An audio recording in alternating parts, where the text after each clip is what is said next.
Okay, time for another copy breakdown. We're going to dive into an email for this copy breakdown.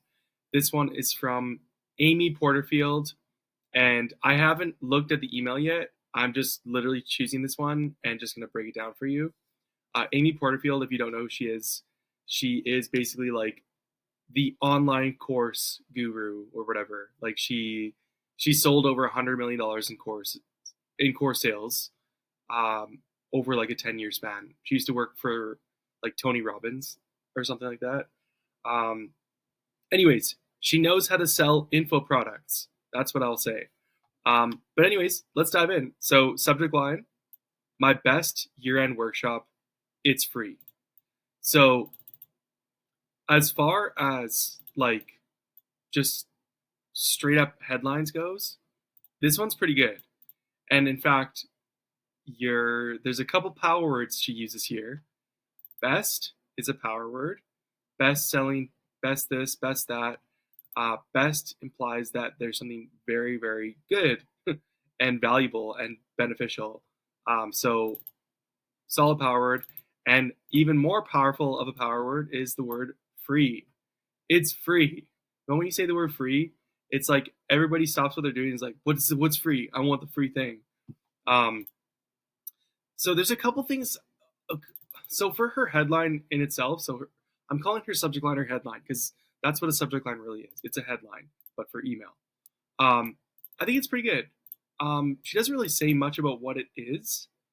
So like this is where, like, if she were just to send this to somebody who just joined her list, who doesn't really know her, they might be like, I don't even know what this is for.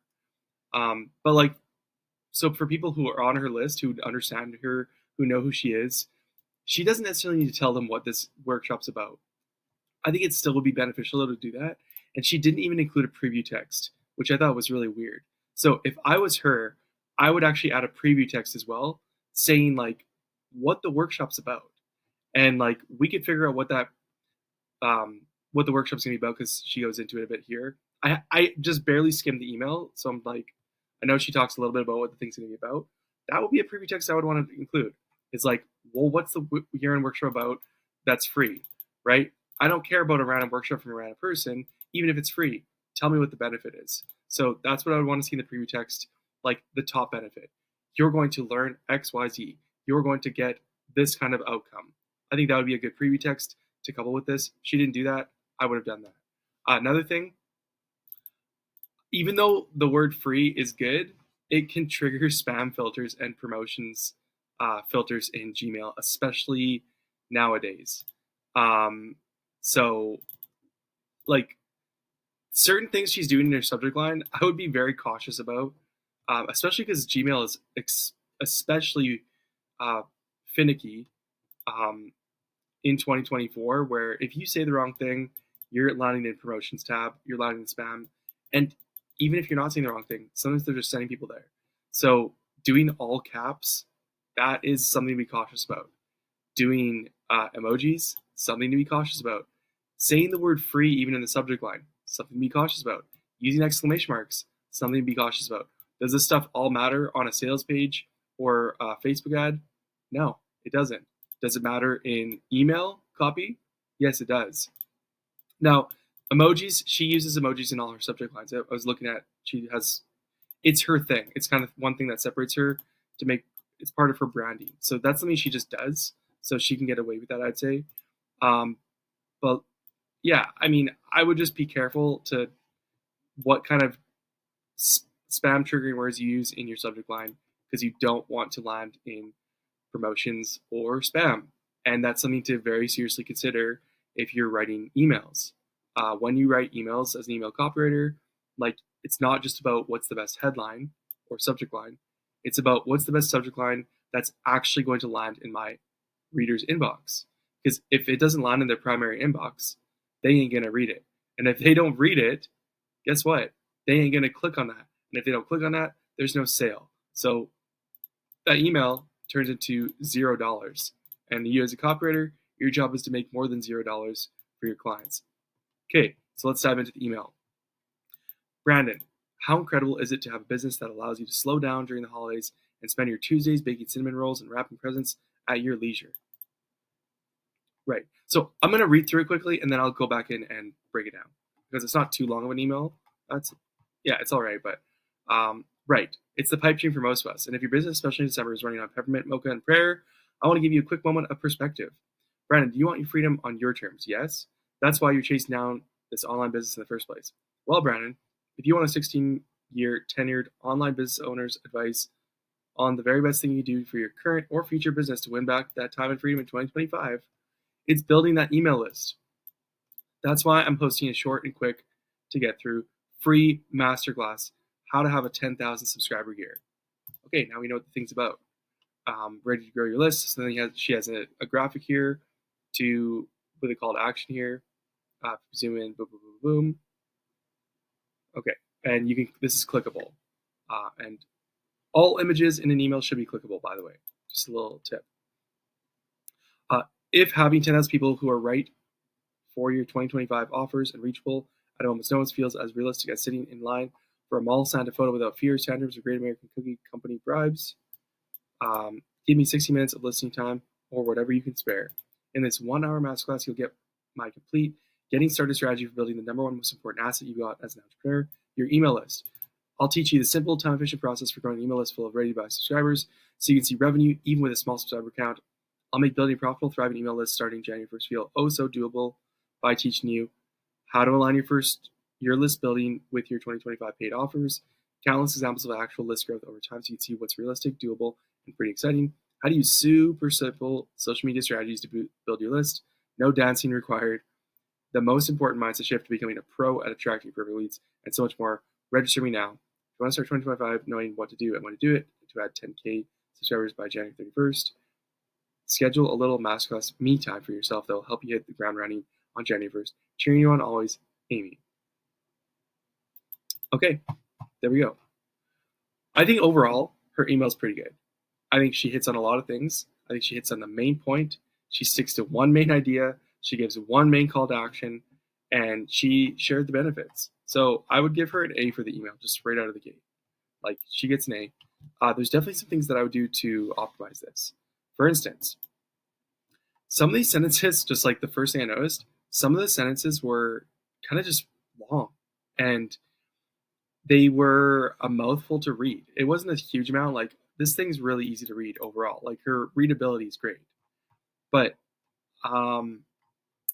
yeah, I just, like, so one thing I like to do and what I recommend for email and for any copy is your first sentence, your first 2 sentences, your first 3 sentences of your copy, try to make as short as humanly possible.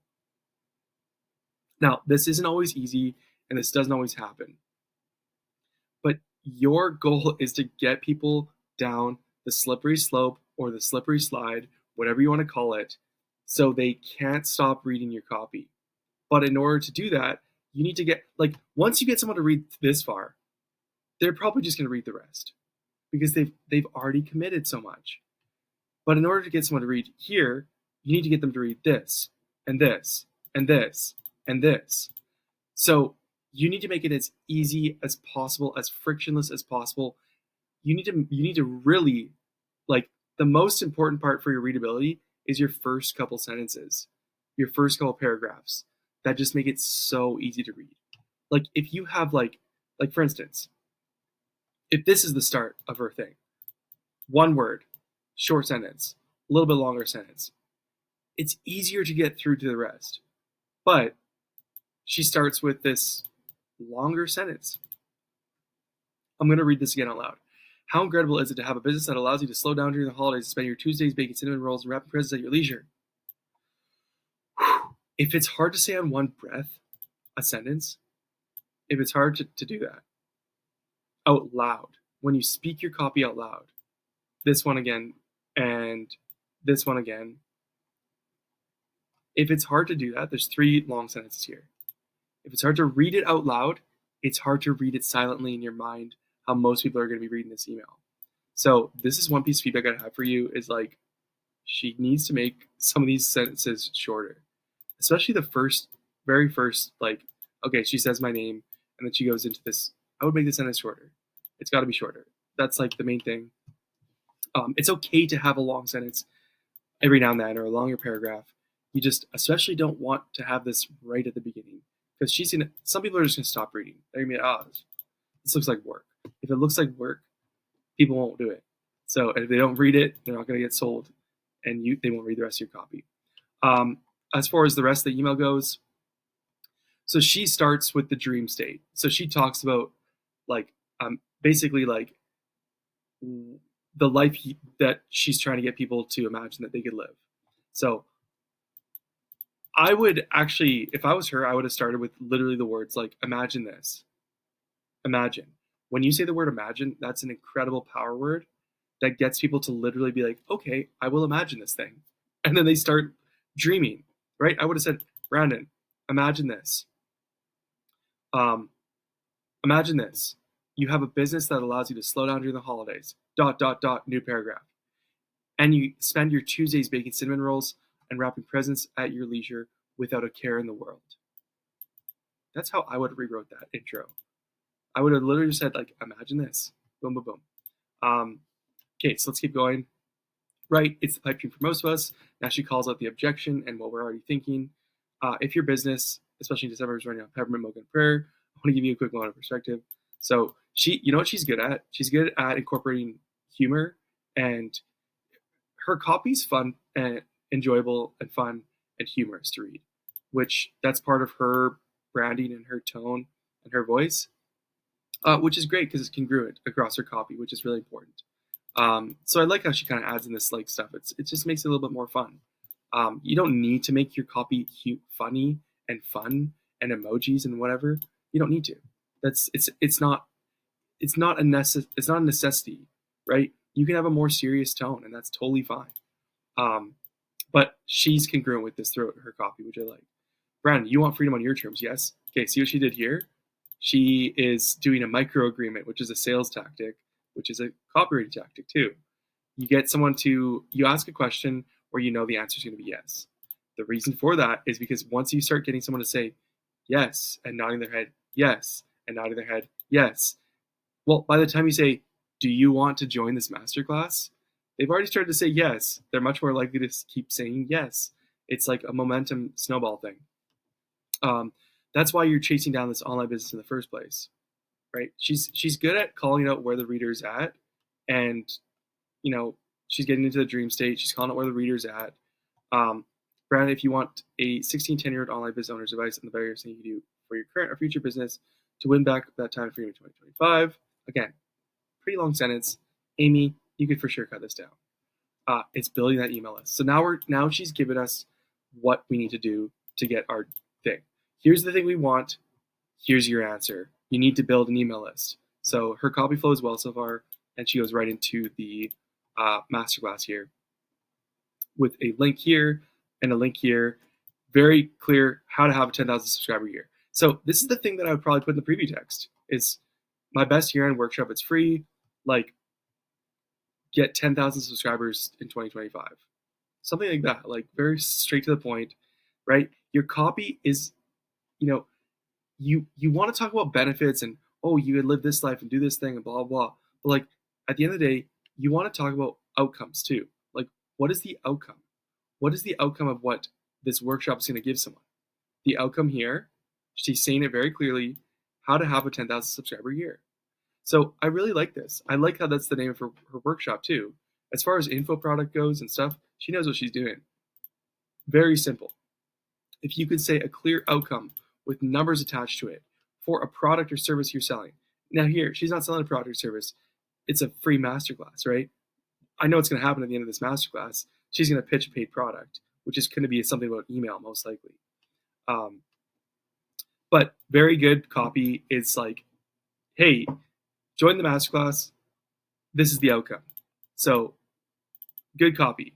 I like it. Rather than saying like free masterclass on growing your email list. Like, think about the difference between saying free masterclass on growing your email list versus free masterclass on getting your first 10,000 subscribers this year. One is very vague, and one has a clear outcome. Which one's gonna get more clicks? The 10,000 subscriber, because you can visualize it.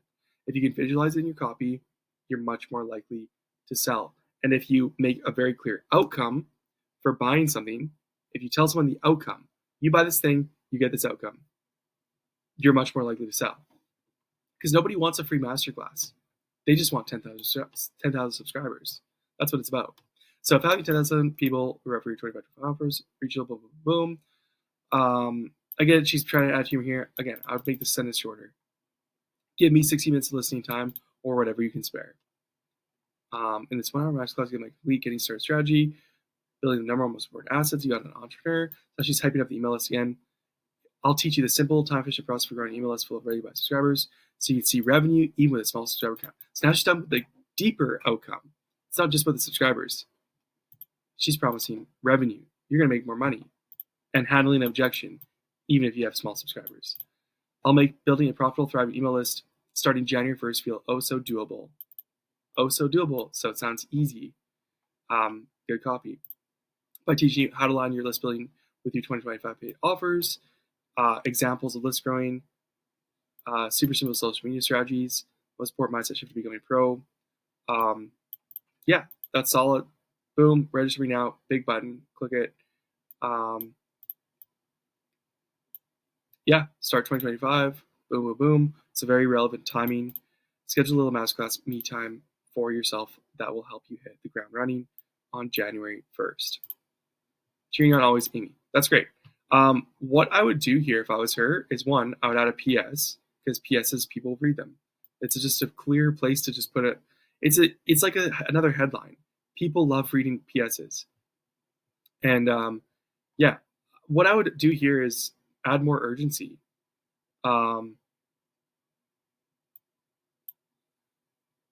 Like I would say, like doors closed to the masterclass on this day. Like as simple as that. She needs to add some urgency here. Why do I have to click this button now? You always need to give someone a reason why they should click today, not tomorrow or the next day. But as far as I'm concerned, my thoughts here is like, yeah, maybe I'll just click this. But if she's like, doors close in 3 days before you can, your spots are filling up or doors close. Now I'm like, oh, maybe I should join it. Right? So that's the one thing I would add here. I think overall she did a great job. I'd give her an A on this. Some things I would definitely improve. But yeah, overall, I think she did a solid job here. Great example of copy. She's a solid copywriter. I don't know if she's actually writing this herself anymore because she's got a pretty big business. But yeah, overall, it's pretty good.